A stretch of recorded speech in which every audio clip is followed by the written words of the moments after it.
So I'm going to start this video by saying that I like episode one. It came out at a special time when I was going to the movies, and I went and saw it with my friends a bunch of times. And this film, although it might not have aged well, I would argue it aged well better than episode 2 and 3.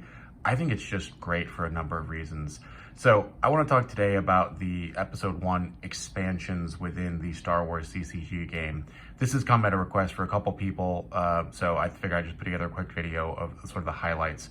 So quick roadmap for today. I'm going to go over the set.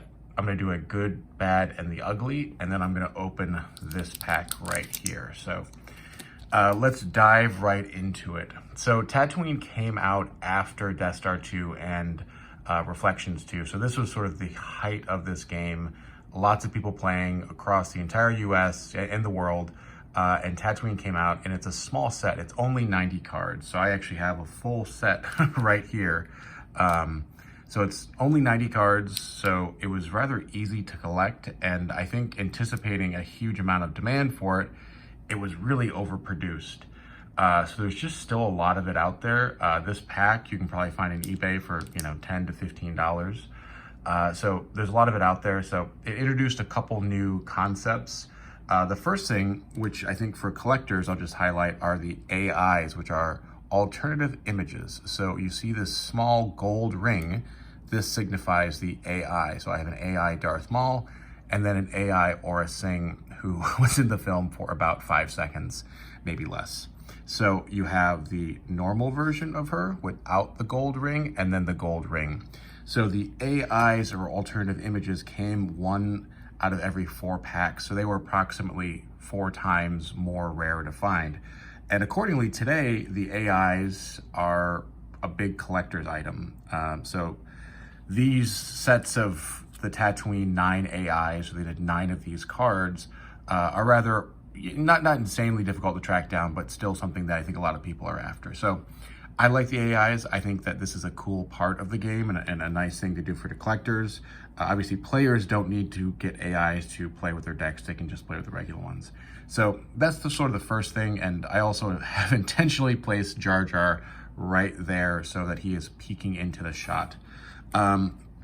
Moving past the AIs, and I can show a bit more just quickly who they are. So you had a Sebulba AI, you had an Obi-Wan AI, a Padawan AI, Qui-Gon, 3PO, and then Qui-Gon's lightsaber, which kind of felt like the throwaway extra one they just did. So those are the 9 AIs, and just noting, I always double sleeve all my cards, and I think that's a really good practice. So what was good about Tatooine? A couple of things were good about Tatooine. I think, first off, it introduced a whole bunch of these effects which added viability to a whole bunch of old strategies. So for the dark side, you may start your landing, added some life to the Hoth, meta. We shall double our efforts, added something to the Death Star 2, blowing away systems. I'm sorry, did stuff more for the, if the deal's getting worse all the time. A million voices crying out, trying to blow up planets. So these, and then you had 3 light side ones that also really added to objectives and made them a little better and fine-tuned them. So this is the first thing I'll say. This was good. I think that these were sort of dead metas and dead decks, and these cards helped to breathe a little bit of life. Did it make them, top tier decks? Probably not, but it was a way of revisiting old concepts. So that's good. I like that. That's part of the good. Another thing I liked is some new characters, some new mains. I like Qui-Gon, a new 3PO. Jar Jar is actually kind of a good card in this game. And, you also had Watto and Sebulba. Watto is also actually fairly good. So anyways, you just had some new personalities. Here's Sebulba, which is probably a character that does not age well with the CGI. But I think that's also good. You had some new main characters. Aura Singh is fun. So that's the good about this set. Padme as well over here, forgot about her. So just introducing some new cards to the deck. So let's go to the bad. I think everybody knows what I'm about to say, but pod racing. So the game included, or the set included a small pod racing package for each side. and for lack of better terminology, it just sucked. It was really asymmetrical, and it didn't allow a lot of interactiveness. So one player, if a player was using pod racing, they were essentially going to be playing solitaire, right? And just there's nothing the other player could do besides wait and just let it run. And I think generally running these kind of cards as far as card design is really bad, and it just adds a level of asymmetricness that shouldn't exist in games like this, because you want people to be interacting, because that's where the game, I think, really shines. So there were 2 epic events, Bounty Eve pod race, and then the light side got an extra one because the dark side had some more pod racing. So that's the bad. And I think that this is so bad that it turned off a lot of folks and kind of broke it. Let's get to the ugly. The ugly is pretty much all of the numerous like unusable tech cards in here. I will note that there was also, I will say that the ugly was also these a Jedi concentration, a Jedi resilience, a Jedi focus, a Jedi patience. I'm trying to remember which one of these is extra broken, but they're just, I remember these cards being incredibly OP, and I don't think that, which one was it? But it doesn't matter. One of these 4 is extremely broken, and they all have high Desi numbers. I think it was a Jedi's resilience, actually.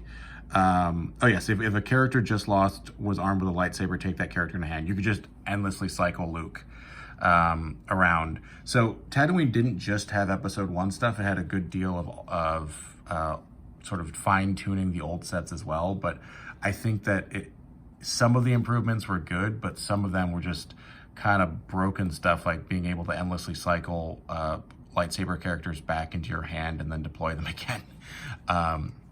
So I think that a lot of the commons and uncommons in this aren't very good or very usable. They're super situational, and that's kind of the ugly part of this pack. So, and then sort of the random, they decided to include these rule cards because sometimes they didn't give you a full 11 cards. They gave you 10 in a rule card, which they were helpful, but I felt like they're just another thing that was kind of superfluous and random about these sets. So, that includes our sort of overview and the good, the bad, and the ugly about Tatooine.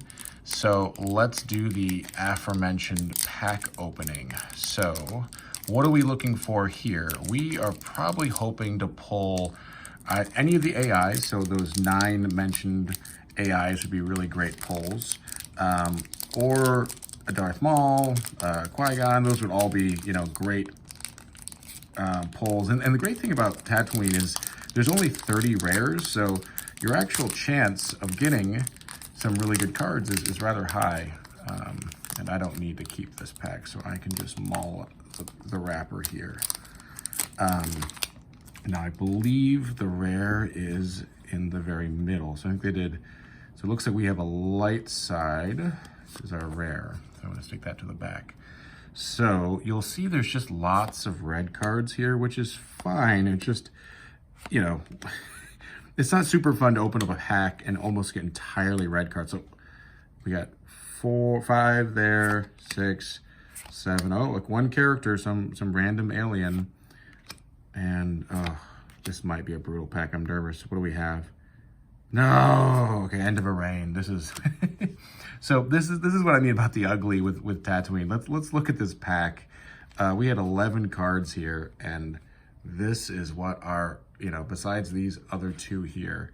So we got 9 red cards, which are interrupts or effects, and a character and a site. And that just feels a little brutal as far as pack opening. So this is a good example of a pack that probably should have remained closed.